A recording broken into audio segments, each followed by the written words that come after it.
दोस्तों नमस्कार। दोस्तों मैं सतवीर सिंह अपने यूट्यूब के भारत लिंक ग्लोबल चैनल पर आपका स्वागत करता हूं। दोस्तों मैंने अपने कल के वीडियो में आपको बताया था कि आप ये मान के चलिए कि विनेश फोगाट लगभग बीजेपी ज्वाइन कर चुकी है और ये बात आज सच साबित होने लग रही है। क्योंकि मेरा जो आइडिया था कि जिस हिसाब से हरियाणा सरकार ने उसको कैश अवार्ड दिया और कैश अवार्ड के साथ साथ उसको प्लाट भी दिया है, तो उस प्लाट को देने के लिए उसकी एक विशेष योजना थी। मैंने कल वीडियो में डिटेल में बताया था कि वो चाहती है कि बीजेपी के अंदर जो है ना वो विनेश फोगाट आ जाए और जल्दी से जल्दी बीजेपी ज्वाइन कर लो। विनेश फोगाट को भी ऐसा दिखाई दे रहा है कि अगर वो बीजेपी में जा सकती है, बीजेपी ज्वाइन कर सकती है, तो उसको ज़्यादा बेनिफिट होगा। लेकिन इसके लिए दोस्तों दो तरीके कल मैंने बताए थे। पहला तो ये था कि अगर उसको चाहिए, विनेश फोगाट को चाहिए कि ज़्यादा से ज़्यादा बेनिफिट उठाए और जो उसके सपने, जैसे कि आज उसने बताया कि मेरा रेसलिंग की एकेडमी खोलने का एक सपना था और हरियाणा सरकार ने उसको आज पूरा करने में मेरी मदद की है। और इस तरह अगर वो और भी बेनिफिट्स आती है तो उसको बीजेपी ज्वाइन करनी पड़ेगी। लेकिन बीजेपी अगर उसको अभी ज्वाइन करनी पड़ेगी तो सबसे पहले उसको कांग्रेस पार्टी से इस्तीफा देना पड़ेगा। और अगर कांग्रेस पार्टी से वो इस्तीफा देती है तो उसकी जो विधायकी है वो भी खत्म हो जाएगी, वो भी ऑटोमेटिकली, क्योंकि ये नियम है। तो उसके लिए फिर उसको फिर से चुनाव लड़ना पड़ेगा। तो ऐसे में अगर उपचुनाव होता है तो मुझे लगता है कि जुलाना में उसको बीजेपी टिकट दे देगी आराम से। और क्योंकि सरकार हरियाणा के अंदर बीजेपी की है तो वो जीत भी जाएगी, उसमें मुझे ऐसा कोई प्रॉब्लम वाली बात दिखाई नहीं देती। तो वो बीजेपी की फिर विधायक हो सकती है। लेकिन अगर उसको ये लगता है कि वो बीजेपी में भी काम करती रहे और कांग्रेस से उसकी विधायकी भी ना जाए, तो उसके लिए मैंने कल बताया था कि उसका ये तरीका है कि विनेश फोगाट हरियाणा सरकार की तारीफ करते रहे, बीजेपी की तारीफ करती रहे और कांग्रेस की आलोचना करती रहे। तो जैसे मैंने कल बताया था वो बात आज उसके बयान से सच साबित हो गई। आज जैसे विनेश फोगाट ने हरियाणा सरकार की जो तारीफ की है, उसकी शान में जो कसीदे पड़े हैं, उससे यही लग रहा है कि जो दूसरा स्टेप है शायद विनेश फोगाट वो लेने जा रही है कि अभी वो कांग्रेस से इतना जल्दी इस्तीफा भी ना दे, ताकि उसके ऊपर कोई एलिगेशन ना लगाए कि 4 करोड़ रुपए मिलते ही उसने कांग्रेस पार्टी को छोड़ दिया और कांग्रेस से ही वो विधायक बनी थी और उसका जो वजूद था विधायकी का वो कांग्रेस से था। तो वो अपने ऊपर ये एलिगेशन भी नहीं चाहती। तो उसने इसका सीधा तरीका ये चुना है कि वो बीजेपी के प्रति या हरियाणा सरकार के प्रति अपनी वफादारी दिखाती रहे, उसके पक्ष में माहौल बनाती रहे, उसकी तारीफें करती रहे और धीरे धीरे उसके ना तो आलोचना करे कांग्रेस की और ना अपनी विधायकी को खतरे में डाले। तो एक तरीका ये भी है और मुझे लगता है कि विनेश फोगाट ने यही तरीका अडॉप्ट किया है। तो उसने दोस्तों आज ये कहा है विनेश फोगाट ने कि मेरा एक सपना था कि मैं कुश्ती एकेडमी खोलूं और उस सपने को जो पूरा किया वो हरियाणा सरकार ने पूरा किया। तो ये मैं मानता हूँ कि उसकी सोच सही है। क्यों सही है कि आज विनेश फोगाट है वो एक बहुत बड़ी कुश्ती की स्टार है और जो कुश्ती की कला उसके अंदर है, जो कुश्ती का उसके अंदर लड़ने की का मादा है और जो उसके अंदर गुण है कुश्ती के, वो शायद और किसी लड़के में ना हो। क्योंकि अब आपको पेरिस ओलंपिक में देखा भी हुआ, एक ही दिन के अंदर उसने 3 फाइट जीती थी और फाइनल तक पहुंची थी, जबकि फाइनल तक पहुंचने वाली वो ओलंपिक में पहली महिला पहलवान थी जो भारत की तरफ से गई थी।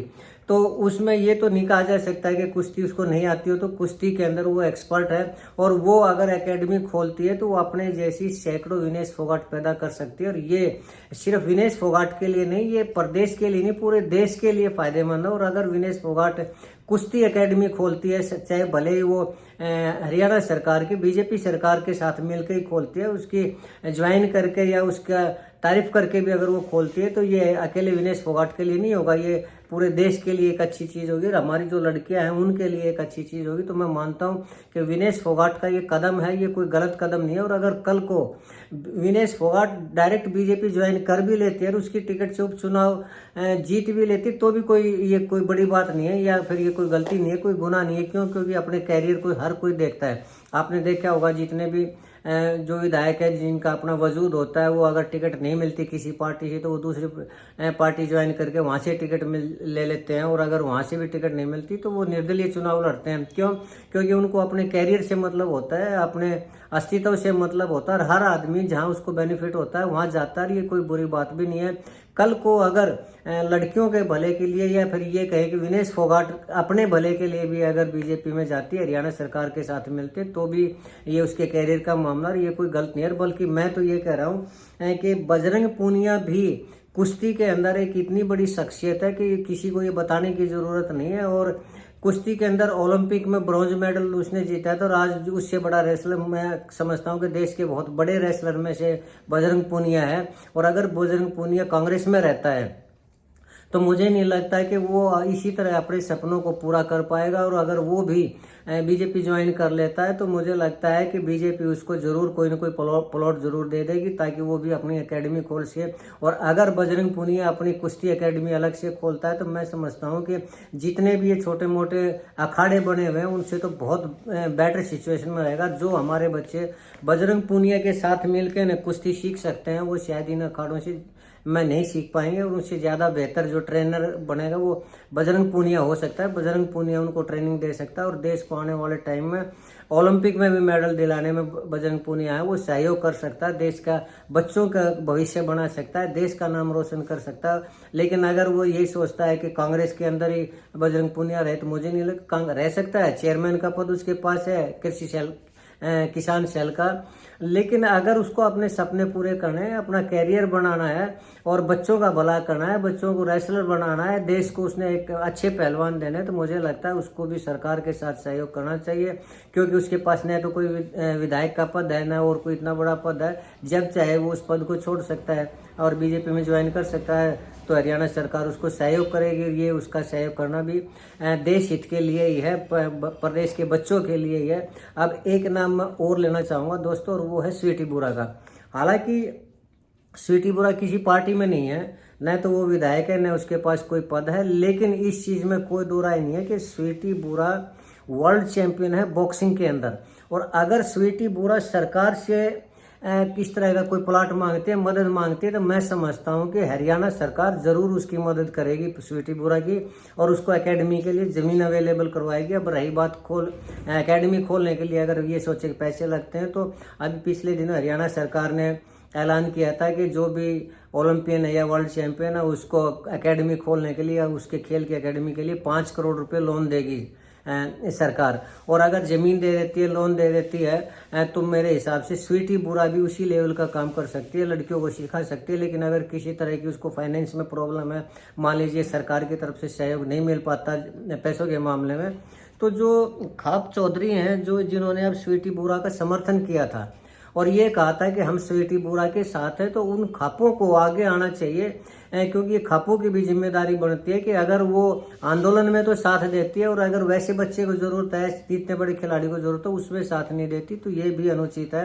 तो इस चीज़ के लिए मैं उन खापों से भी अनुरोध करना चाहूँगा कि वो जो खापे हैं वो स्वीटी बुरा के साथ आए। स्वीटी बुरा को अगर ज़रूरत है एकेडमी खोलने के लिए, बॉक्सिंग एकेडमी खोलने के लिए, तो वो फाइनेंस का अरेंजमेंट करें, चंदा इकट्ठा करें, डोनेशन वो करें। और स्वीटी बुरा में वो हैसियत है जो विनेश फोगाट के अंदर है, जो बजरंग पूनिया के अंदर है, वो स्वीटी बुरा में भी खासियत है। और वो आने वाले टाइम में देश को बहुत बड़ी बड़ी लड़कियों बॉक्सर के रूप में दे सकते हैं, उन बच्चियों का भला हो सकता है, वो देश का नाम रोशन हो सकता है। आज दोस्तों आप किसी भी शहर में देख लीजिए, हर एक शहर में 10-10, 15-15 बॉक्सिंग एकेडमी खुली मिलेंगी, लेकिन उसमें से 60-70% ऐसी एकेडमी हैं जिनके जो संचालक हैं, जो ट्रेनर है, वो स्टेट लेवल के भी बॉक्सर नहीं रहे हैं, लेकिन एक प्रोफेशन के रूप में उन्होंने बॉक्सिंग एकेडमी खोल रखी है। तो उनसे तो लाख गुना बेहतर रहेगी स्वीटी बुरा। तो खापों को चाहिए कि वो अपनी जिम्मेदारी से मुंह ना मोड़े और स्वीटी बुरा के साथ आर्थिक रूप से उसकी मदद करे, सरकार से उसको ज़मीन दिलवाने में हेल्प करे, सरकार के ऊपर दबाव बनाए। तो आने वाले टाइम में बॉक्सिंग के अंदर भी हमारे देश का नाम रोशन हो सकता है दोस्तों। तो ये जो बच्चे ऐसे हैं, ये किसी एक, मैं बार बार कहता हूँ कि ये देश की धरोहर होते हैं, और स्वीटी बुरा भी एक देश की प्रॉपर्टी है, देश की धरोहर है। तो देश के लोगों को स्वीटी बुरा का भी साथ देना चाहिए, और बजरंग पूनिया को भी ये कहना चाहिए कि वो अपने लिए न सही बच्चों की कुश्ती के लिए और बच्चों के बेहतर भविष्य के लिए सरकार के साथ मिले, और सरकार के साथ मिलके ने और वो एकेडमी खोले, और इसमें सरकार जरूर उसका सहयोग करेगी और देश को अच्छे अच्छे पहलवान मिलेंगे। और स्वीटी बुरा अच्छी बॉक्सर दे सकती है, और विनेश फोगाट वो बहुत अच्छी देश को लड़कियों को वो रेसलर दे सकती है। और सरकार अगर मदद करती है तो ये इन पहलवानों के लिए भी अच्छा रहेगा, और इस तरह का जो वो ट्रेंड होना चाहिए सरकार को पहलवानों का वो करना चाहिए। लेकिन एक चीज़ मैं ज़रूर कहना चाहूँगा दोस्तों, और सरकार से कहना चाहूँगा कि अगर सरकार ज़मीन उपलब्ध करवाती है इन खिलाड़ियों को, तो वहाँ पर जो गरीब बच्चे हैं उनको फ्री एजुकेशन दी जाए और फ्री उनको ट्रेनिंग दी जाए। अगर स्वीटी बूढ़ा को ज़मीन देती है तो जो गरीब लड़कियां हैं जो बॉक्सिंग सीखना चाहती हैं उनको फ्री में अरेंजमेंट किया जाए, इसी शर्त पर ज़मीन दी जाए। और अगर विनेश फोगाट को ज़मीन दी है या बजरंग पूनिया को ज़मीन देती है तो ये कंडीशन होनी चाहिए कि जो बच्चे गरीब घर के हैं जिनके अंदर टैलेंट है वो वहाँ पर फ्री कोचिंग ले सके, फ्री ट्रेनिंग ले सके और उनके खाने पीने का बंदोबस्त है वो एकेडमी की तरफ से होना चाहिए। तभी उस ज़मीन का फ़ायदा होगा और तभी हमारे देश का जो प्रतिभा हमारे देश के बच्चों के अंदर वो निखर पाएगी और आगे आ पाएगी। उसमें नहीं तो अगर ज़मीन दे देगी और गरीब बच्चों की बजाय अगर वो एक प्रोफेशन इसको बना लेंगे और एक व्यापार बना लेंगे तो फिर किसी न किसी अंतिम पंगाल के पिताजी की तरह अपनी ज़मीन बेचनी पड़ेगी। ऐसा नहीं होना चाहिए। हमारे देश की लड़कियों के अंदर, हमारे देश के लड़कों के अंदर प्रतिभा वो दुनिया के किसी भी दूसरे देश से ज़्यादा है।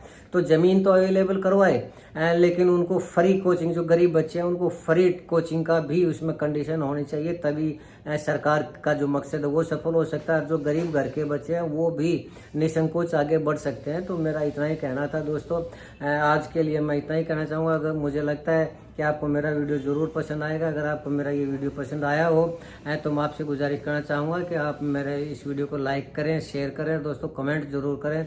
मैं ठीक हूँ तब भी कमेंट करें और गलत हूँ तो भी कमेंट करें। और एक निवेदन मैं आपसे ज़रूर करना चाहूँगा कि आप मेरे इस चैनल को सब्सक्राइब ज़रूर करें ताकि मैं इसी तरह की विवेचना है वो आपके सामने लाता रहूँ। आपने मेरा ये जो वीडियो देखा इसके लिए मैं आपका तहे दिल से शुक्रिया अदा करता हूँ। इसके साथ ही नमस्कार, जय हिंद, जय भारत।